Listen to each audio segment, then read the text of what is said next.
तर नमस्कार शेतकरी बंधूंनो, आज आपण आलेलो आहोत गोडगाव या गावातील प्रगतशील शेतकरीच्या शेतामध्ये.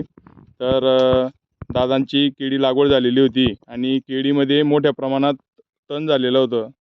तर दादा सांगत होते की तणामुळे आपल्याला केळीचा बाग सोडावा लागेल का काय. तर आपण दिलेल्या तणनाशकाचे रिझल्ट दादांकडून जाणून घेऊ. नमस्कार दादा. नमस्कार. आपलं नाव?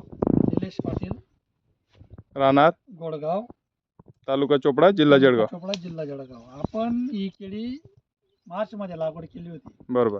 पण टेम्परेचरमुळे आपण तिला काही निंदली नाही.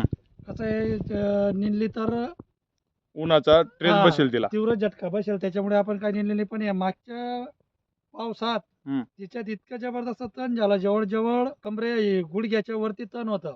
सगळ्या प्रकारचं होतं. तुम्ही पाहू शकता, केनाट होती, वाघनखी होती, फुल्लरे, काँग्रेस गवत, त्या गवत सगळं होतं. बरोबर. मला तर असं वाटत होतं आता हिला सोडावीच लागेल. कमरे एवढं तण होतं म्हणजे. हो, कमरेवर तण होता. पण जेव्हा मी खानदेश कृषीवर गेलो, यांनी दिलं तणनाशक, त्याच्या इतका छान रिझल्ट लागला. तर तुम्ही पाहू शकता, वाघनखी असो कोणती असो, एकच हात मारलाय, पूर्ण जडून खाक झाला. बरोबर. तर आपल्याला जर काही सल्ला असेल द्यायचा असेल तर शेतकऱ्यांना काय सांगाल तुम्ही? नाही, खानदेश कृषी केंद्रावर जाऊ शकता तुम्ही. अशा प्रकारे उत्तम सल्ला ते देता.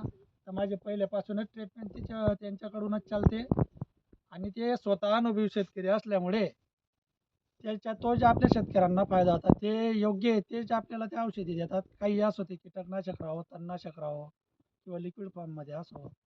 धन्यवाद दादा. धन्यवाद.